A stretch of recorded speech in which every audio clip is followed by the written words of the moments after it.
welcome back on the Shelf Gaming, the only show on the internet that supports local business. It's true. Everybody else, you notice they're getting all them fucking sponsorships for international companies? Not us. Our sponsorship, only the finest local businesses. Just like non-denominational restaurant. So, what, in your opinion, what counts as a local business? I mean, it's gotta be like anything that is... Why can I not? Oh, he wants 5, not 3. 5? Yeah, it's fine. Let's go chop some more grass. No! Let's go chop some more No! grass. He took one! I gave it to him as a fucking gift! Well, at least it was hay, so he probably liked it. No, he didn't. Oh. He said, oh, maybe this was meant for Henrietta. Oh, yeah, that's his chicken. There you go. Now you can go give him 5. Should have given him 4. Be like, here, no, fucking take this. Part of your quest. What I meant to ask is I saw somebody say earlier... Where the fuck did he go? He probably went up. He usually goes up. What a fucking piece of shit he is. You know what we do to people who go up back at the dumpster? Kick him out of the dumpster! But no, I saw someone trying to say that I saw someone trying to say that Mr. Beast, KSI, and Logan Paul are now a small business with their Lunchly thing. Uh-huh. Because they're not corporate backed. They are the corporation. Yeah. Like, I think once every member of the person who's starting the company is a millionaire, anything they do is no longer a fucking small local business. I mean, literally, you could still have a local business if you were just like... If instead of making like a chain, you just opened up like one location. Right. And that's all there is. But even then, like local business, unless you're there operating the business too, it's like it's not really a local business. Right. Hey, you're the mom of that girl I'm looking for. Otherwise going to be known as our mom. Hell yeah! Oh, she's next door in the tavern. Ah, yes, I forgot about this place. God, can't wait till we have a mom again. It's going to be so great. After we killed our parents. I mean, they mysteriously disappeared a couple years after they kicked us out. And our brother inherited all of the company. After trying to invade our dumpster. They came back and were like, Kylita, we're so sorry. Wait, I mean, Rebecca, we're so sorry. We didn't mean it. We can accept that you're a lesbian. But we draw the line at cat girl. So those ears gotta go. And then they reached for the ears, and it all went black after that.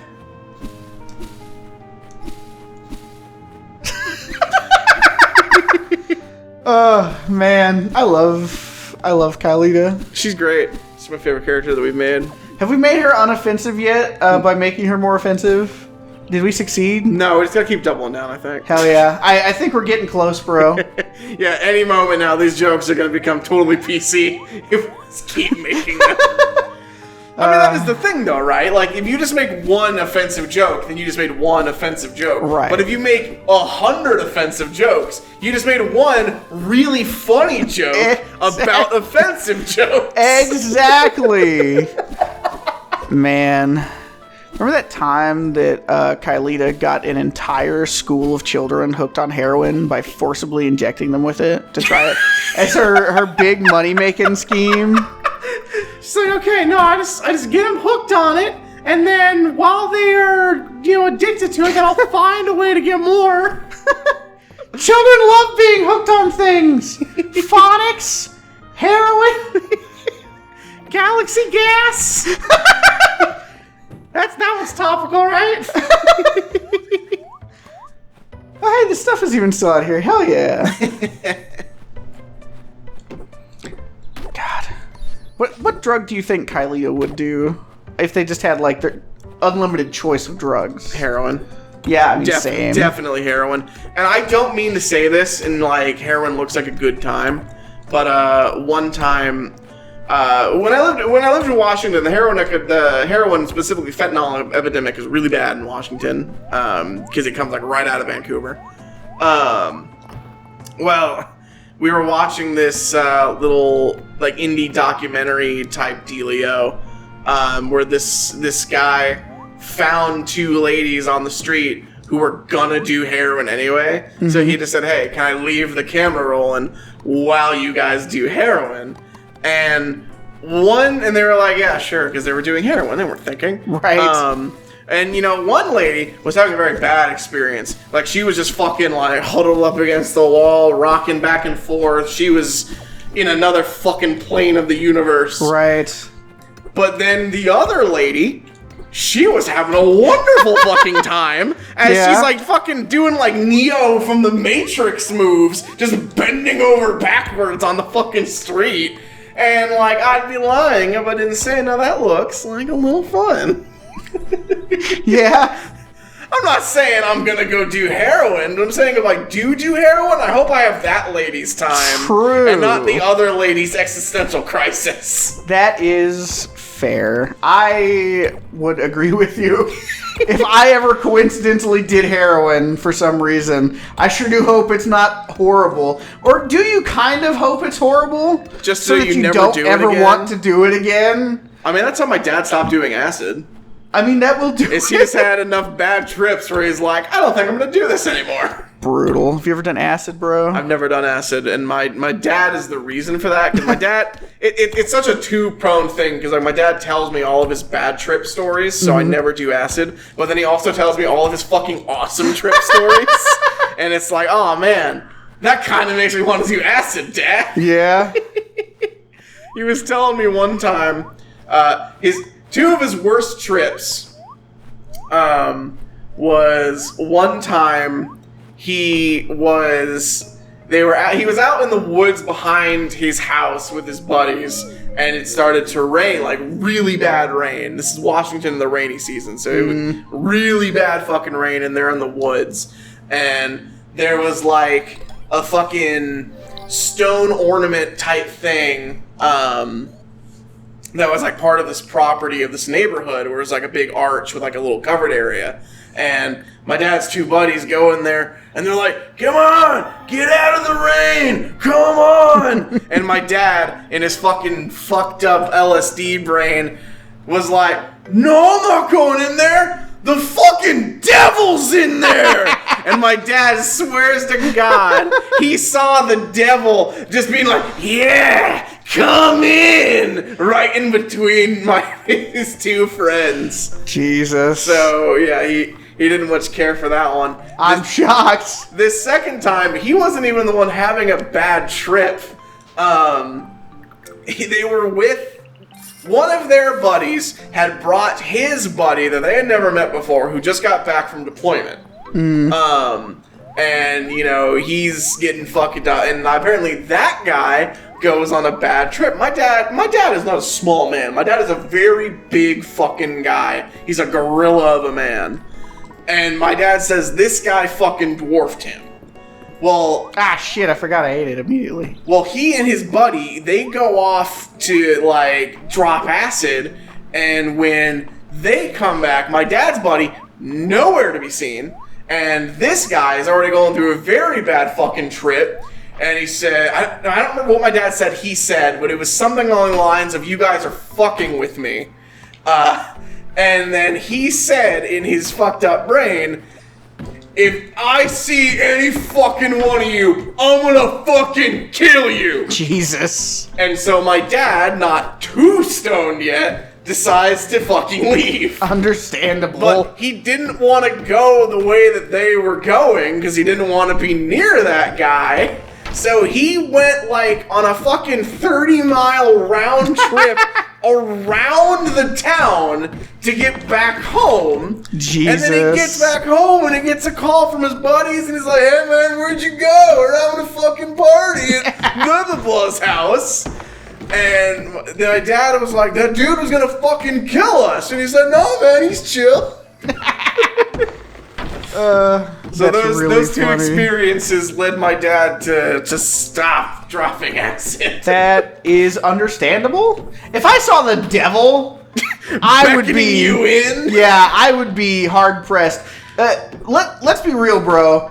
If I walked into my house on acid one day and you and Crandon were sitting here playing games like, oh, bro, come sit down with us. And the devil is just like, yes, come sit down with them. I don't think I'd ever hang out with either of you ever again. And that's fucking fair.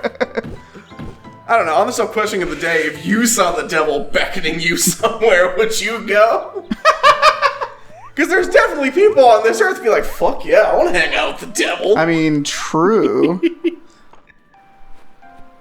It's the same people that make those jokes when they go, when I get to hell, the first thing we're going to do is meet all my favorite band members.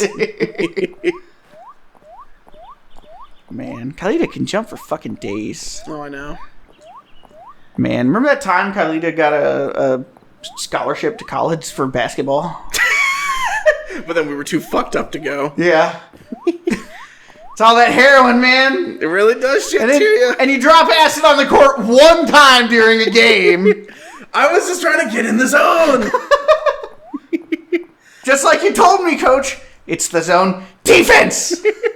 Another fucking acid story my dad told me is one time he and his buddies all dropped acid and they lived right next to their high school and they climbed up to the roof of their high school and they tore every single tile off of the roof and just walked them into the football field. That same field where another acid story, my dad said he dropped acid and there was like trees surrounding the field, and as he looked out, it's just a sea of Cousin It's from the Addams Family. See, it's like he tells me the devil story. I'm like, oh, that sounds fucked up. But then he tells me, like, oh, yeah, it was just a sea of Cousin It's. I'm like, damn, I kind of want to drop acid.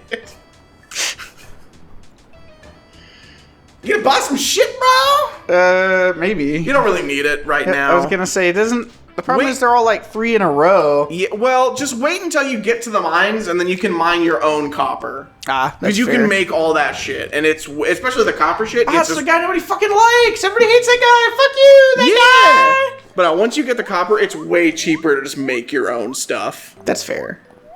Yeah, because those are kind of expensive. Say 9, and I've only made $1,200. Yeah. And he wants 1,000. Yeah. That's all you're really doing right now is just kind of chilling out, foraging, and waiting for those potatoes to grow so you can progress the story a bit more. As an expert on skeletons, you can tell clearly that this is not real. It's a little bit disappointing. You've seen many in your day. But I like how that implies that we're a serial killer or a doctor. Yeah, well, I mean, which fits more with the lore that we've already established. While we were going to college on our scholarship, what do you think we were going for? We were obviously pre-med. Yeah, so we can learn how to make our own heroin to save a little money. Exactly. And we did it. God. And we were selling the best heroin in all of Arizona. Do you know how to make meth? I mean, I know you've seen know-how. I know what it's made out of. Like, do you know how to make it yourself? No. Then they should stop asking for my fucking ID when I buy NyQuil. Because I don't know how to make meth either. I mean, I'm pretty sure you can just, like, Google that. Well, yeah, we've all seen Breaking Bad. Exactly. But, like, who the fuck watches Breaking Bad? And the thing they retain from Breaking Bad is, yeah, that's how you make meth. That's fair. I don't know. Probably somebody. At least one person has to. Wait, what's today the day I already went and ate my soup? Yes, you already ate your soup. Fuck! You ate it like right in the beginning, got really mad at yourself for doing that. Yeah, well, I remembered that, but I couldn't remember if that was today or yesterday. I was hoping it was yesterday. You can eat your potatoes. They won't do jack shit, but you can eat your potatoes. Yeah, but we need to sell those. That's true. Well, then sell those potatoes, bro. Fuck it, let's sell them potatoes. Because again, you already have 10 planted, so those 10 will go to her, and then those 2 go to you. Let's pack her up for the day. Fuck it, let's go. Let's turn in early today. Yeah, fuck it. Today is one of those I'm depressed, 2:30 p.m. go to sleep for the night kind of days. Oh, bro, I have those every fucking night. Hell yeah!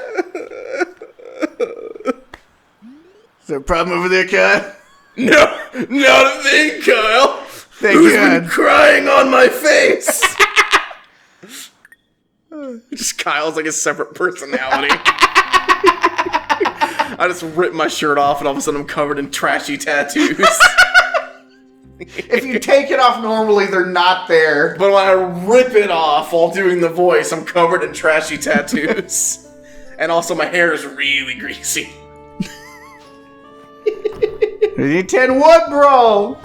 God, I still can't believe we missed shit in Kyle Simulator. I know. Yeah, apparently there was like a semi-truck, like... I mean, that's it, that's all we missed, was that semi-truck. But, like, the fact that we missed shit... How did Kyle Simulator beat us? Where is this guy? Who? The guy who just told us he'd make stuff. Hello, cute girl. Do you like wood? Yep. Shit, I need more wood. Ah! God, you give your wood to a cute girl one time.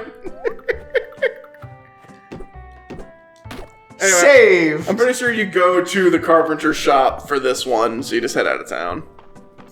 Out of town. Not that way out of town. This way out of town. Yeah, you know what? Just explore it. This way. I'm not gonna spoon feed you, bro. Thanks, I'm bro. gonna take the Eric to Crandon bring banjo approach and just let you figure it out. Let you stress test it on your own. Thanks, pal. I really appreciate that. Because as Crandon can attest to, that just makes a Let's Play experience all the better. I mean, probably should. Have you guys finished banjo now? No. No? No, there's definitely at least 2, probably 3 more recording sessions left. I give the way Crandon goes, maybe 4. No, definitely not, because the way we're doing them, there's not 4 more things left, and we're starting a new level each session, and then we're finishing the level, and that's when the recording is over. So, did you think you would ever do Banjo-Kazooie on the show and it take, like, what, 28 episodes I think you're at now? something like that. No, I didn't think that, actually. Well, because your plan was you were going to play it, right? Right. And then Crandon was like, some time ago. Not that there's anything wrong with how it's going. In fact, everyone loves it. If you haven't seen Banjo, don't forget to go watch Banjo. Banjo was legit one of my favorite things, like, that's been on the channel. And I don't give a fuck about Banjo. It's literally just the way Crandon's playing it is very funny to me. I'm pretty sure you go upstairs. No, he's not here, bro. He doesn't need to be here, I don't think. I don't know, it's been a while since I did the beginning of the game. He wants me to bring him wood! Oh my. Okay, well then go fucking find him! I'm looking! If you fucking knew! I am looking for him! Well, you're not looking very hard. He's I in the don't middle know of who town. he is. He's right there. He's in the middle of town by the fountain. God fucking damn it, man. Who do you think Kylie's favorite band is? NSYNC or the Backstreet Boys? Because you know... It's one of the two. Yeah, like she's definitely a boy band girl. God, has NSYNC... You know what's fucking crazy to me? You haven't seen the new Deadpool and Wolverine movie, right? No. So in the beginning of the movie, the opening credits, accompanied by a dance, is set to Bye Bye Bye by NSYNC. And now, if you look at Spotify, if you look at Apple Music, that song is listed Bye Bye Bye from Deadpool and Wolverine. Yeah, which is fucking crazy. Has Deadpool and Wolverine really already had that much more of a cultural impact than fucking NSYNC? No, I think it's more so just that NSYNC has not had a cultural impact in over 20 years. I mean, yeah, but still, it just feels weird to me. Like when I saw it on Elizabeth's Spotify, I was like, what the fuck? How is NSYNC just immediately bent the knee to Deadpool and Wolverine? Because like even if Deadpool and Wolverine gets super ungodly popular, will it just have the staying power of NSYNC? What staying power? Who fucking listens to NSYNC in 2024 other than me? Plenty of fucking people. It's not getting a lot of new listeners, but like, the people who liked NSYNC in 1994 still like it in 2024. I don't think they're quite that old. Are they not? I'm pretty sure they were a turn of millennia kind of thing. Were they? Let's find out. I might be thinking of Backstreet Boys. I think both of them came out about the same time. No, Backstreet Boys at least was definitely in the 90s. I mean, like, maybe like the very tail end. NSYNC started in 95. God, they are ancient. And Backstreet Boys were in 93. God damn. So yeah, I knew Backstreet Boys, I was certain were a fucking 90s thing. Like, they had to have been. They just feel like a 90s thing. NSYNC I could have been wrong about, but they were 95, so I guess I was wrong in the 94 bit, but whatever. This is so weird, because, like, NSYNC and the Backstreet Boys were both popular. Right. Even when I was, like, first going to school, which was not 95. God, one of my coworkers completely forgot how old I was literally earlier today. Oh, yeah? Step by Step by New Kids on the Block was on the radio. Oh, yeah? And they looked it up and was like, oh, yeah, you were 5 years old when this song came out. Do you know what year Step by Step came out? What year? 1990. It's like, okay, you just pushed me to being almost fucking 40. No, bro, you just got a healthy taste in music that's, older than you are. I mean, yes, but she specifically said that the song came out when I was 5. In her defense, you do act like you're 40. Fuck you! The way you bitch about your age, you think you're 50. That's just because I find it funny. That's true, and it'll keep being funny Next time! Unless I die of old age first, God willing. We can only hope so.